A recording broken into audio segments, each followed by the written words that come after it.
Hi and welcome to my film and TV channel. I hope you're all staying safe and well. And today we have a film review for you, currently showing at the UK cinema as I'm recording this on the 10th of May 2022, and all scores and comments are at the 9th of May 2022 when I put this together. Yes, we're going to have a look at Operation Mincemeat. Yes, that's the sort of film I can get my teeth into, that's for sure.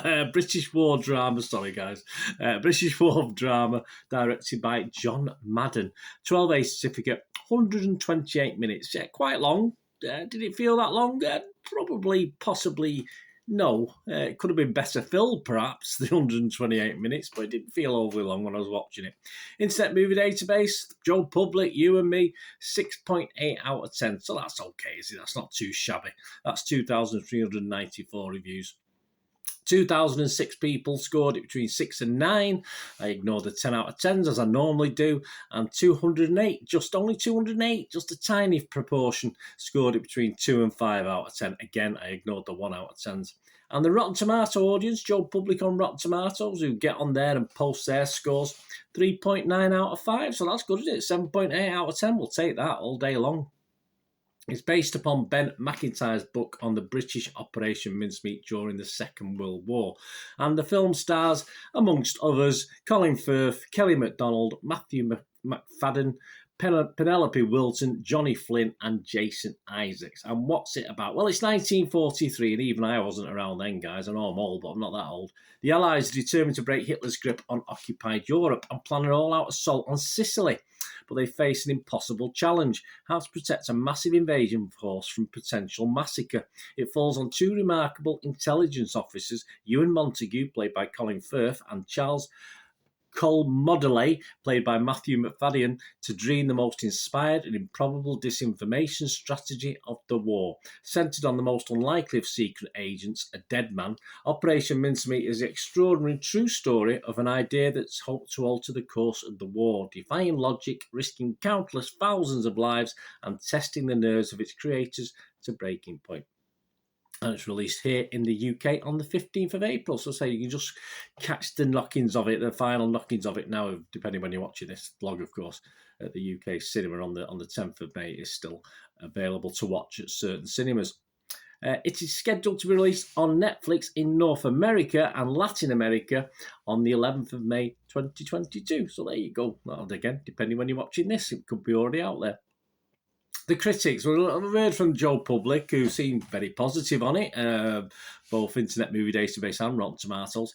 But what about the critics on Rotten Tomatoes? Well, yeah, 92% positivity. You're not going to quibble at something like that. That's very good. An average rating, a bit lower than 92%. That's just a positive rating, if you like. 6.8 out of 10 on Rotten Tomatoes.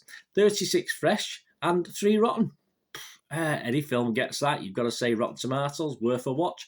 The consensus, its fact-based story proves more fascinatingly outlandish than it's presented here. Operation Mincemeat remains an engaging and well-acted wartime drama. Just reading between the lines, perhaps not as good as it could have been. That's what I get from that. Metacritic, the other critic site, we'll look at 63 out of 100. So that's all right. That's okay. Only 11 critics sold. It scores 4 positive and 7 mixed. Yeah, an interesting 7 mixed. Yeah, I can understand that to some extent. We'll talk about that more in a little moment. It scores anywhere between 40 out of 100, 40, and 80 out of 100, 80. One of the ones who least liked it was Zan Brooks from The Observer here in the UK. Only gave it 40 and said, a quality cast tackled the script's various twists and turns with aplomb, but the tale itself feels cumbersome and over-furnished, listing under the weight of its bolt-on subplots and endless reams of dialogue. Again, elements of that I totally agree with. John Nugent from The Empire, he was sort of middling, but you give it 60, that'll do, 6 out of 10. That's my watchable score, isn't it, guys, if you watch my vlogs? Though occasionally undone, he says, by its Sunday tea time tendencies, again, I totally agree, this is a spirited and gently entertaining slice of wartime espionage. It is, with sharp, bright performances from the ensemble cast. And finally, we'll finish with old Roger Moore, one of our go-tos, one of the critics on Movie Nation. He gave it 80, he loved it, 80 out of 100. Madden, screenwriter Michelle Ashford and the cast perform their greatest service, he says, in reminding us that real history, unadorned, can make the best drama. Spot on, mate. I agree with you, Roger. Right, my brief thoughts, guys, before we finish this, and you can go out and watch it, or try and get, if you're in the US, wait for it to come on your streaming sites. Might have a limited cinema on some places. I'm not too sure. You will know better than me. Let me know. A very watchable wartime drama for me. One that could be a little dry sometimes. So yeah, just a little dry for some. It's okay for me. Don't get me wrong. I thought it was fine, but I just thought over 2 hours it perhaps lacked just a little bit somewhere.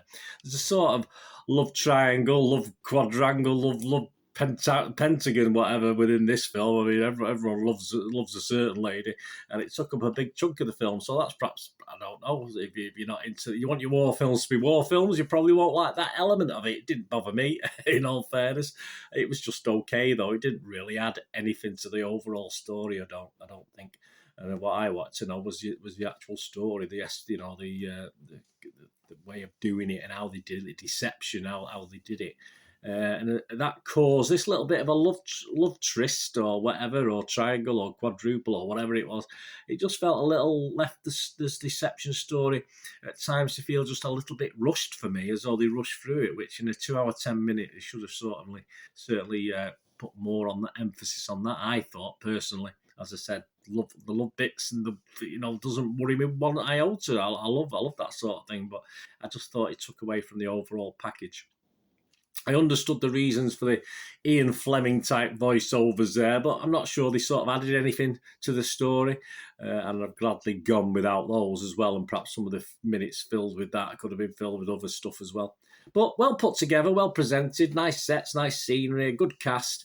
But it just did leave me, sadly, with the feeling that it could have been told a bit better than this. Yeah, I mean, I think back to some of the old black and white classics based on true stories and stuff like that. And just a really good story and a bit of love in those. We always had those in the old days, didn't we? There's always a female involvement in war films, and there's nothing wrong with that. You know, it's drama, it's family drama, it's love, it's relationships, it's all the different things. But I just thought it could have been told a little bit better. Anyway, if you watch this, let me know what you think, or if you're going to go out and watch it, let me know what you think when you come back and log back in and let me know. That'd be great to hear from you. So I'm going to give it my watchable score. Yeah, it just scrapes a watchable score. I did want to give it more, but I just felt, for me, it just lacked a little something overall for such a great story, which is what it is. Perhaps it could have done with a little mini-series. Might have got better, might have done better out of that if they could have foreseen doing that. But we go with what we've got, and it was certainly okay. So 6 out of 10. An interesting, okay watch, but nothing more for me. It could have been better. Anyway, until we meet again, that's one thing, don't I? Please watch after yourself. Stay safe. Thanks for watching. See you all soon. Bye for now.